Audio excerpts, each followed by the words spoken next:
Hello everybody and welcome back to my channel here. So now then, this is part 2, and as you can see the engine is now completely stripped down. The last video we had the engine complete.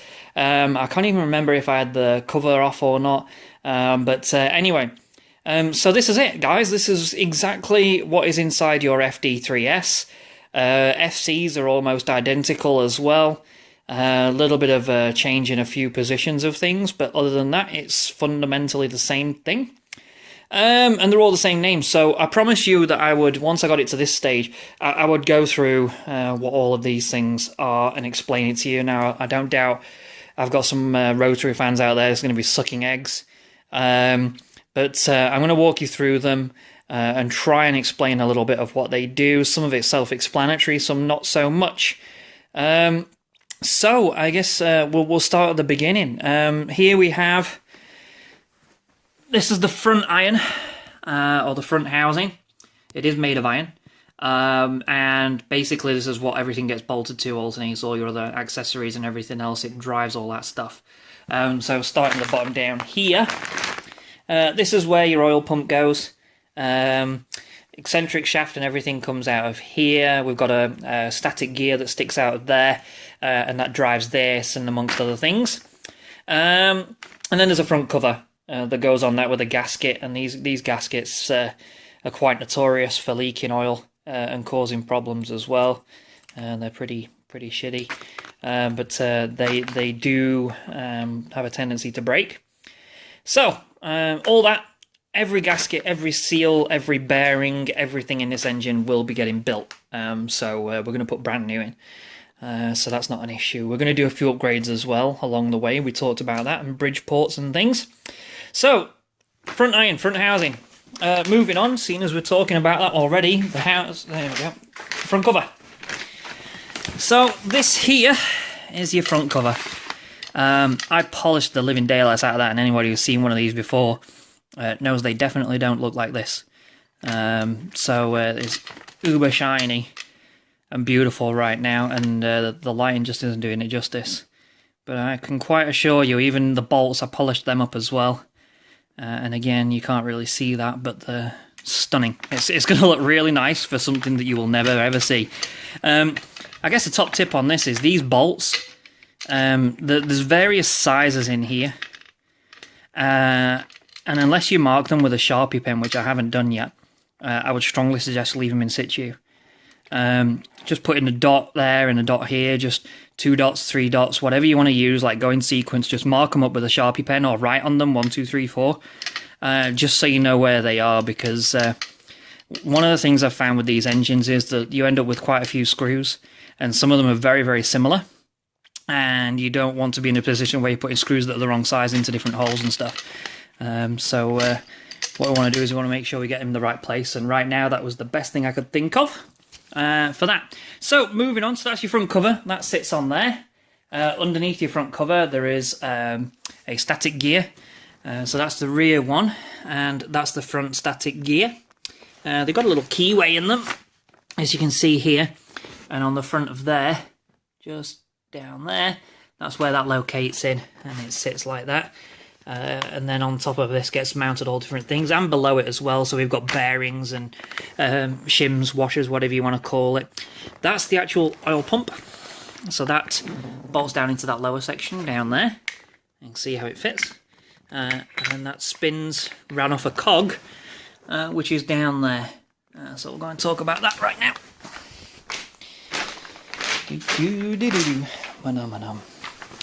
Okay, so here we go.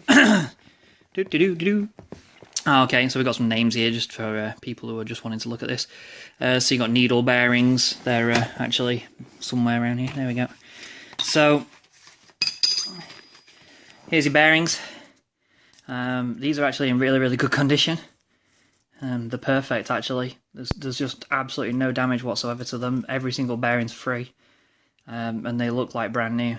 Having said that, you do get new with the new kit, and it's absolutely pointless putting these in because you don't know how they've been treated or how they've been driven, how old they are. yeah, I think it's safe to say that it's probably going to be now around 22 years old as a maximum. So let's just replace them and have done with it. But it's a shame because they're pretty serviceable. They're good. But who knows when one of them will pop. And I've seen some of these get chewed up pretty good actually, bent and all sorts. So yeah, you don't want that. So on here, thrust plate. What else have we got down here? Thrust plate. We've got the bolt. This is actually part of the end of the E-shaft or eccentric shaft. This is what locks everything down, and that's the bolt that goes in it.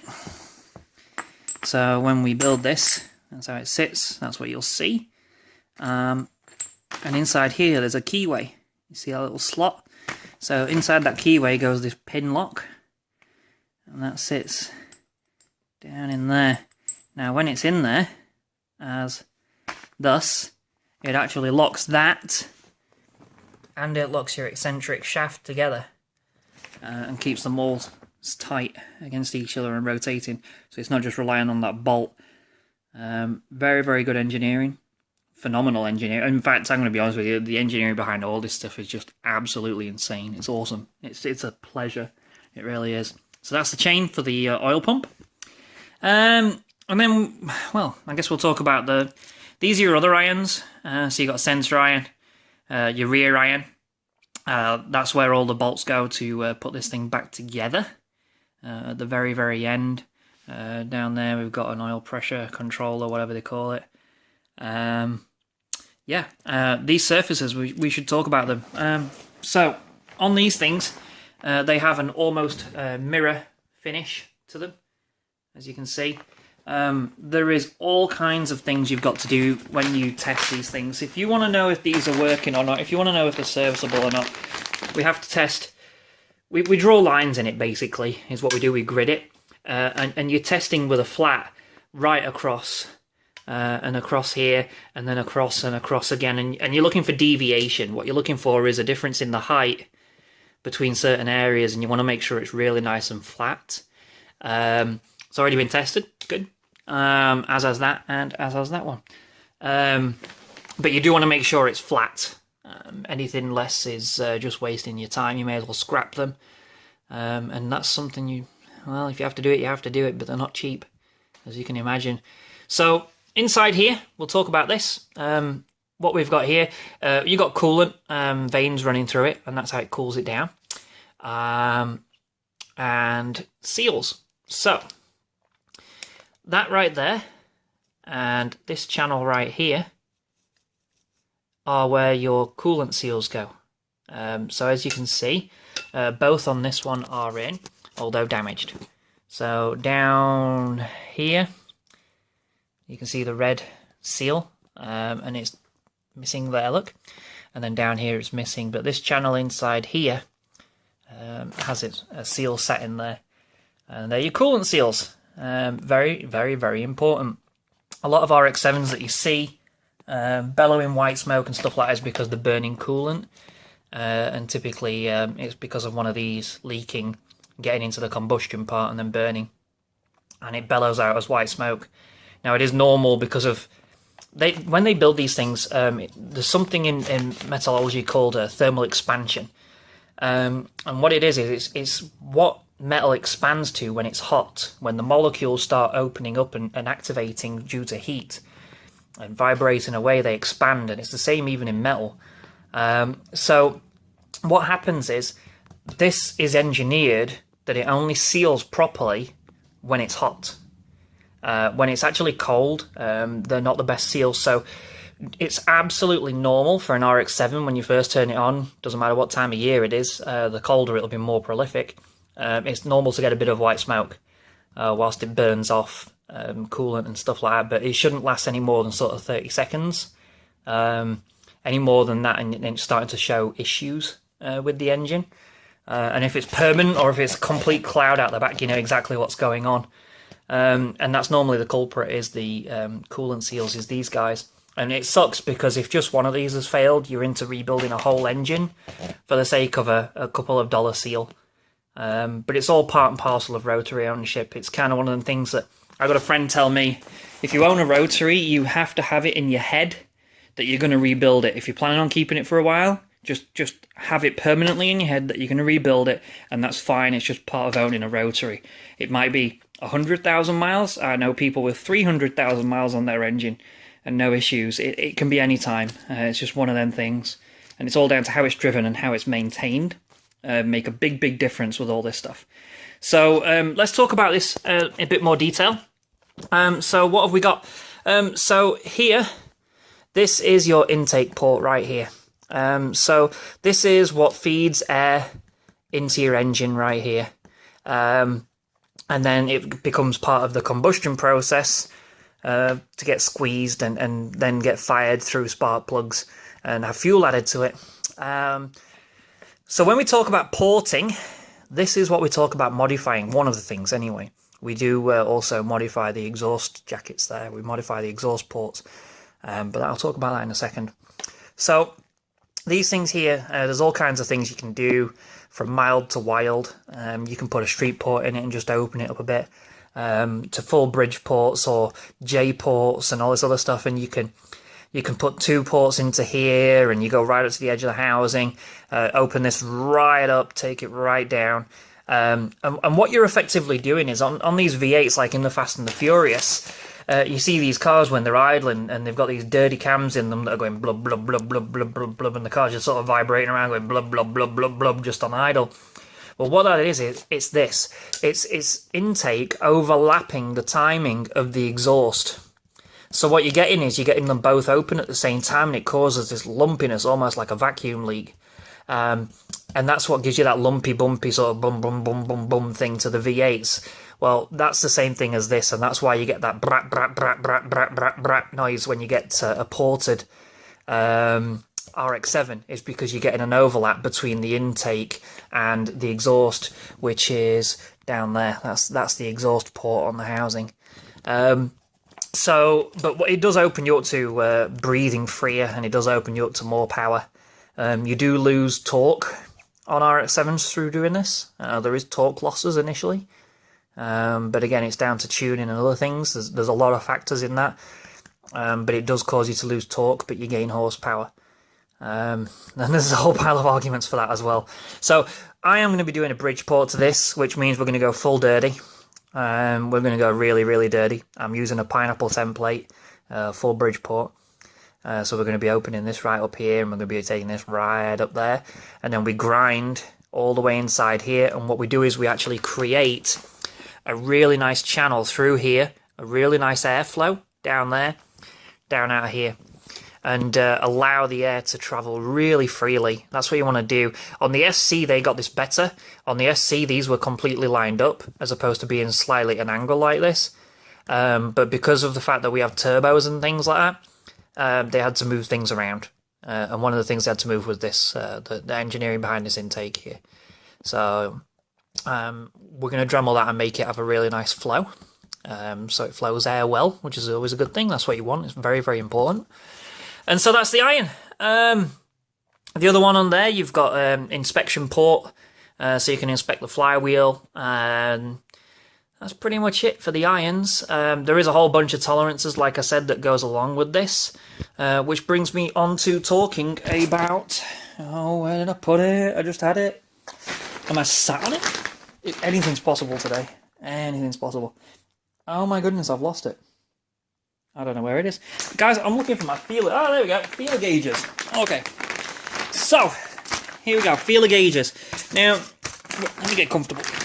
Take a load off. I'll sit down and relax here. Alright then, guys. So, we're going to talk about feeler gauges. Right? Now, I'd say when you build an RX-7, and you're building anything really, but in particular rotaries, when you're building these things, this thing here is worth every penny. It is one of the most vital instruments that you will have when you build these things. It is absolutely vital. And I'm going to explain a little bit about that in a minute and tell you why this thing is vital. I got this one because I live in North America. So it's made in China, but hell, what isn't these days? But it's stainless steel. And the reason I like it is because in North America, we use imperial. We measure everything in imperial. And then we have in Japan, where this came from, we have metric. So you find, well, I'm finding, online you get a lot of things that are imperial and a lot of things that are metric for tolerances and gapping. And I'm going to come on to that in a minute and why it's important. The thing I like about this is that it reads both. So we've got 20,000th of an inch and 0.05 millimeter. And I mean, guys, it's like tin foil. It really is. Very, very thin. That right there is what I'm shooting for. That is the tightest tolerance that you can get, and we're allowed up to 0.15, I think it is. It's quite a lot different to that.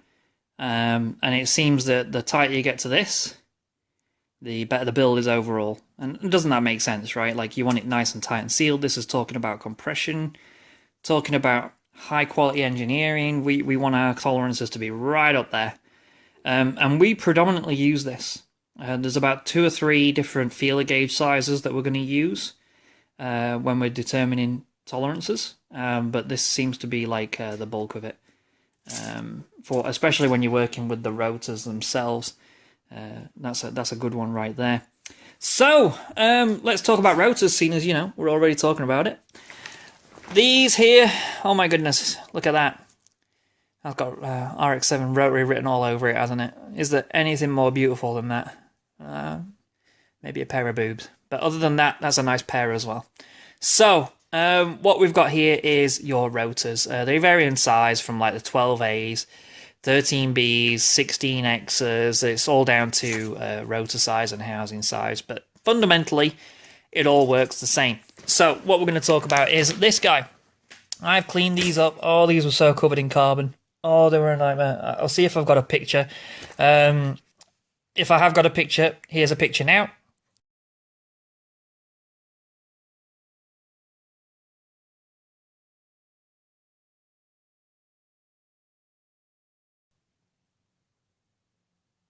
Okay, so as you saw in the picture there, if it was there, I don't know. I might not have got one. I think I have. These things were pretty gnarly. So what we're going to do is I'm going to show you why this is so important. We're going to go through some things first, though. So this is your rotor. And as you can see, it's got grooves and slots and everything all over it. There's different seals and different gaskets and things like that. Like there's 2 seals that go in here. There's a couple of springs that go in here, side seals. So where are we? So there's one of the gaskets, one of the seals. And that slots in back there, but it'll be the other way around. So it slots in there. But before we put that in, we have these things. So these are your springs. So these are what forces the actual seal, when it's sat on top of it, to actually push up against the surface of the iron. So this is what gives you your compression, guys. This is what gives you your seal on your engine. So this thing presses hard up against that surface. It's nice and smooth, and it pushes up, causing that compression between these. Now, if you look underneath here, top tip, where is it? Right there. I don't know if you can see that.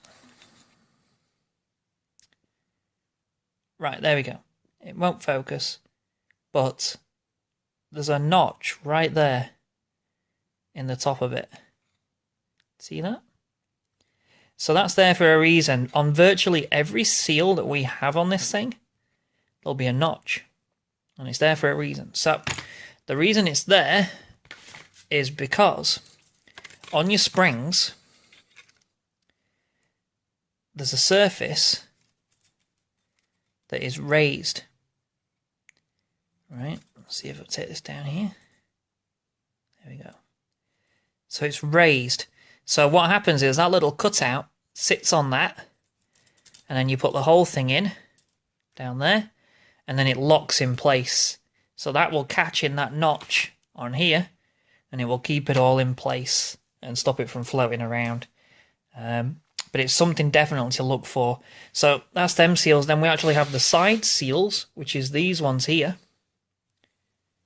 all the way around here, around here. So a very similar thing. Now then, have I got... Let me see. No, I haven't. So there is a tiny, tiny little spring in one of these. I'm going to use a side seal. I literally... Bear with me, guys.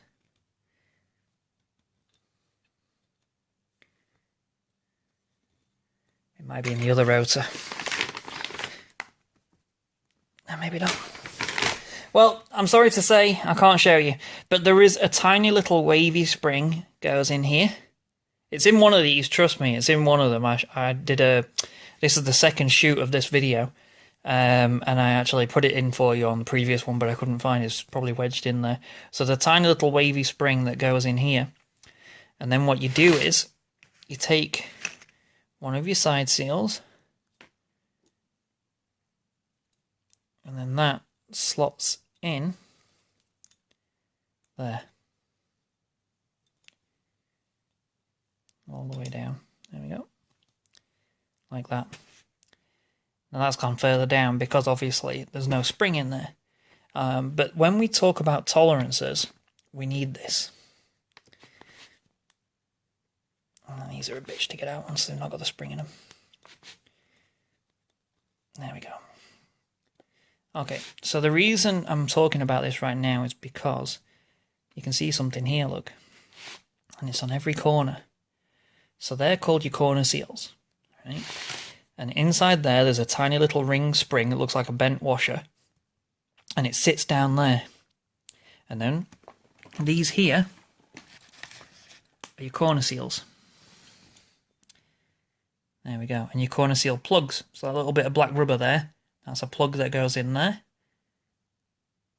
And there you go. So these slot in here. And again, there'd be normally a spring in there. And they sit like that. So what we do is, we have that in there, a little bit further down than that normally. And then we have your side seals go hard up into here, up against that. Now when you cut these down, you have to cut them to size. You have to file this edge down here, if I can get it to focus again. You have to file that edge down to a 45-degree angle, and the reason you do that, you can see the surface there was shiny. The reason you do that is so that when it sits in, it sits butt flush against the curve of the corner seal. Now, when that's actually in there, as this, you get your feeler gauge, and you measure the gap between the two. And that's when we're starting to talk about these tiny, tiny, tiny tolerances, right? We need this to be perfect, absolutely perfect. And you will sit there with a grinding block, a very smooth, maybe, 600 grit grinding block, and you will go, one stroke, check it, put it in, no, not quite. One stroke, check it, put it in, and you'll literally be doing this until it's perfect. And there's people on the forum who went too far cutting that down and then scrapped them because they went beyond tolerance. So it's literally just one movement, check it, one movement, check it with your feeler gauge.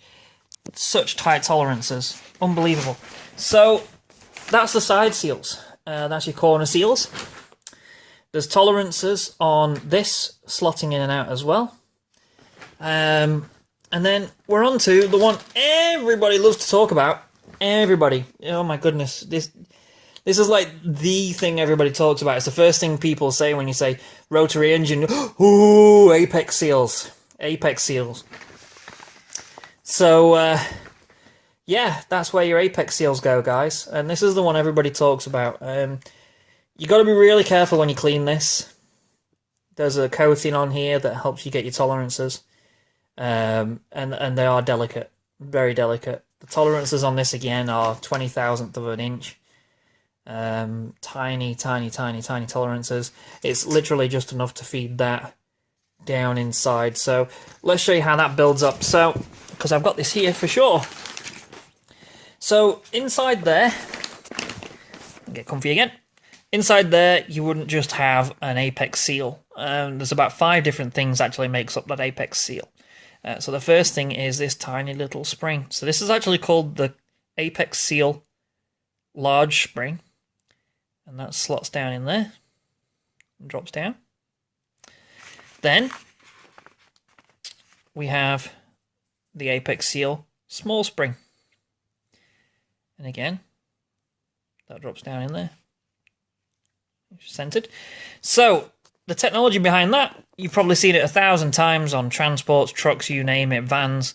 It's just a leaf spring. That's all it is. It's just a leaf spring. So apex seals. Here's a bunch. Some of them are cracked. And again, we're all part and parcel of the picture. There you go. So this is called the corner piece. It's part and parcel of the apex seal, and it actually goes and slots in the actual corner seal down here once you've got it all in place. So we need this and this. So these are your 2 parts of your apex seal, and that one sits that way, and then that one all the way sits that way. Now these actually have an angle cut into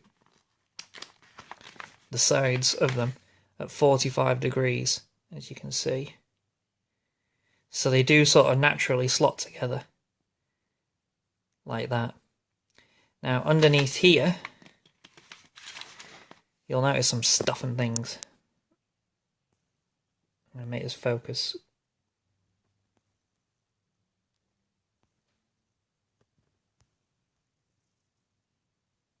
Ah, come on! This is a crap video. Nope. Alright, never mind. So on here, we've got channels, as you can see, like different stages. So you get your notch at the end, and then we've got a notch about, I don't know, maybe 3/4 of an inch down the shaft there. So that big spring and the little spring in there, the edge of it sits in them and stops it from flapping around. Again, coming back to this side seal here with these springs and their little notch, exactly the same thing on here. So what you would do is you would take this and you would drop it in. Make sure you get your notch right. Make sure I get my notch right. There we go. So that drops in there. Then we get this one. Goes in the top. And then normally you would have your little corner seal, and then you would put your corner piece of your apex seal in there, and again it has a little notch at the end of it, and that holds the spring in place, and it all seals. Now when you put this together, guys, you're going to be using Vaseline or Loctite or something, right? It's not just going to be flapping in the wind, because all your bits will be falling out everywhere, and you don't want your bits falling out everywhere whilst you're trying to put it together. So Vaseline seems to be like the industry standard, and I'll get my focus eventually. There we go. So here we go. So this goes in your housing, and then all 3 of them, as you can see, it's sprung loaded, and that forces itself against the housing, and that actually causes you to have compression. So when these do fail and they do snap, and they do break down, and your housing's also damaged, and get pretty bad scores and stuff. Actually, they're pretty good. I know it doesn't look it from there, but they're actually perfect. There is a little bit of damage from the spark plugs, but it's nothing major, just a bit of high heat. That's all it was. So there you go. So that's an apex seal. That's literally all there is to it. There's no magic. There's no incredible technology behind it. It is literally 2 springs, 2 leaf springs, and a little bit of metal that's cut at some angles, and that's it. These are 2 mil wide now because of my testing of this. Here we go. When you do this, you drop it right down to the bottom, and then you swipe it all the way along. some of these rotors are, the housings for the actual apex seal are not quite in tolerance. So what I'm going to be doing is running 3mm apex seals, which gives us wonderful opportunity for higher boost. But there is also negative sides to it as well. I wouldn't normally recommend going to a 3mm apex seal. 2mm is normally more than adequate, up to 15 pounds of boost. But we're not going to be running massive boost through this thing, but the option is there that should I want to, it will be strong enough to do that. So that's your rotors, that's your apex seal, side seals, corner seals. Quite a lot of build-up. When you get the kit to this, it literally is just a big cardboard sheet with 1,000 gaskets and seals and springs and everything else. You get a whole new pile of corner seals.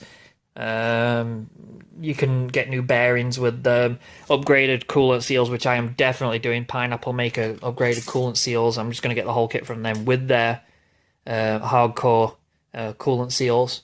I'm going to get a light and balanced flywheel as well. I'm not going to put that one back in. And then we're going to do the porting, and at the same time we're going to do a race port to the exhaust, which involves routing out the exhaust port down there. So we open this up a bit more down here, and we machine that out and Dremel it all out and make it really pretty. So we're going to open that up. They're all the screws I was telling you about. The bulk of them, I'm not going to lie, it's all the oil pan. But there is probably about 9 or 10 bolts in there that we actually use to put this engine back together. So then that brings us on to this fella. This is what they call the E-shaft or the eccentric shaft. So this is basically like a cam gear. And what it does is, this is what drives your rotors to go round and round and round.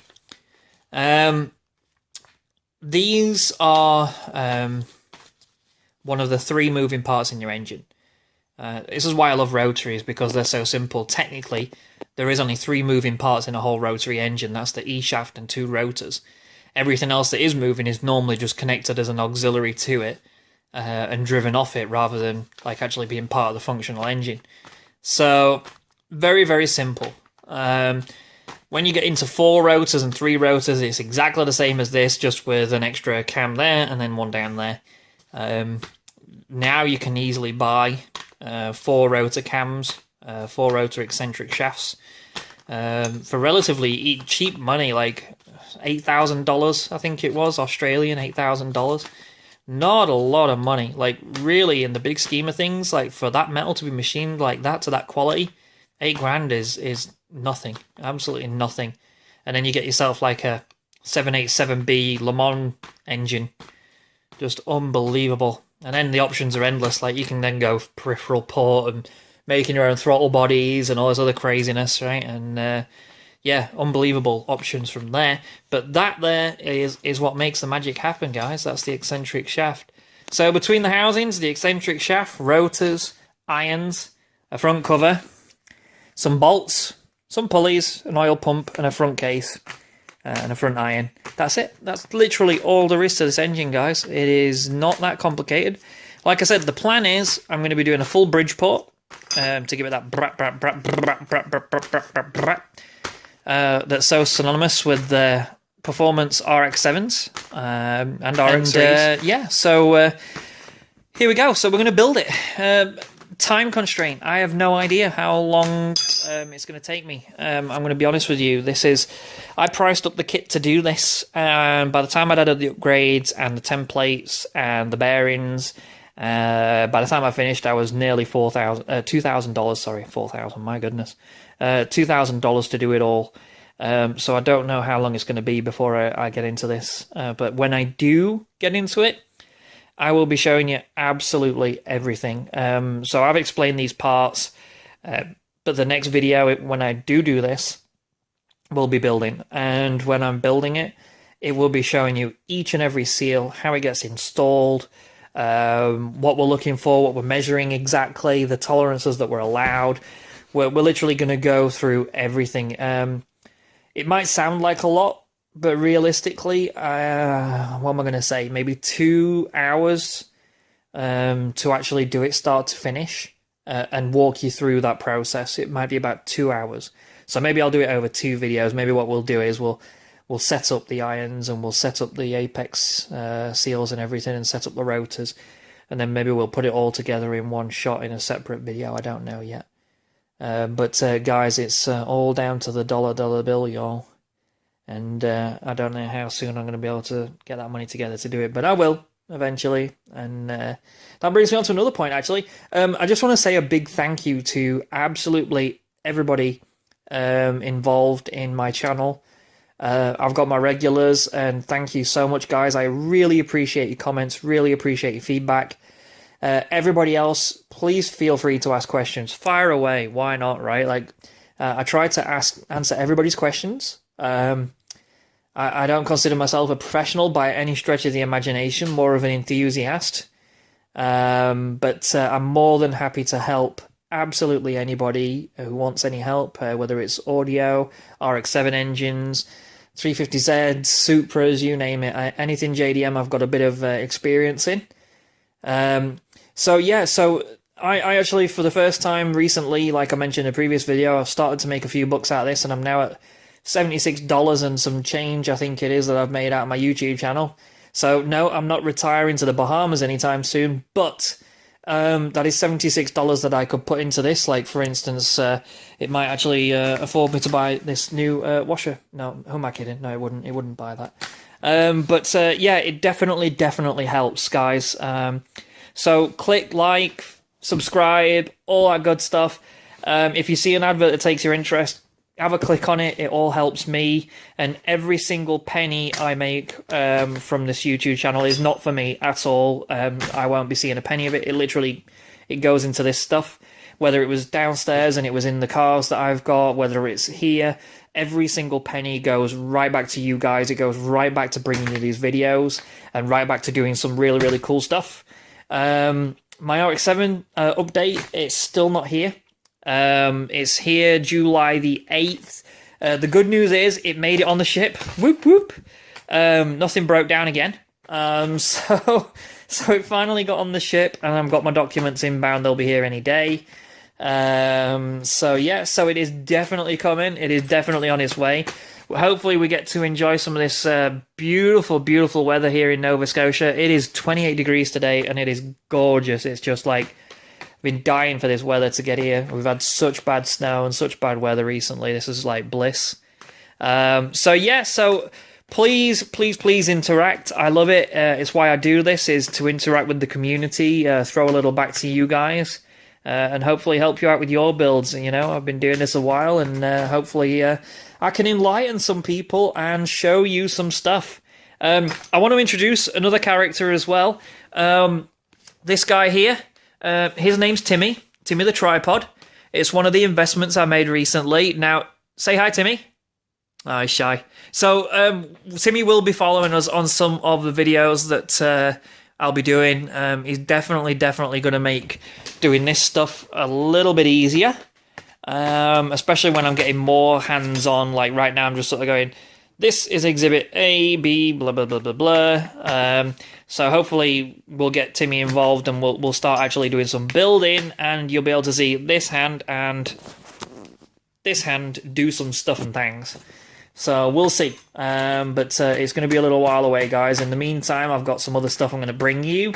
But that's it for part 2. Thank you very much for watching this exceedingly long video on RX-7 engines. I'm sure I could probably condensed it down into like 4.5 minutes. But it's good to talk about this stuff. Anyway, take care, guys. Thank you very much for watching. Bye now.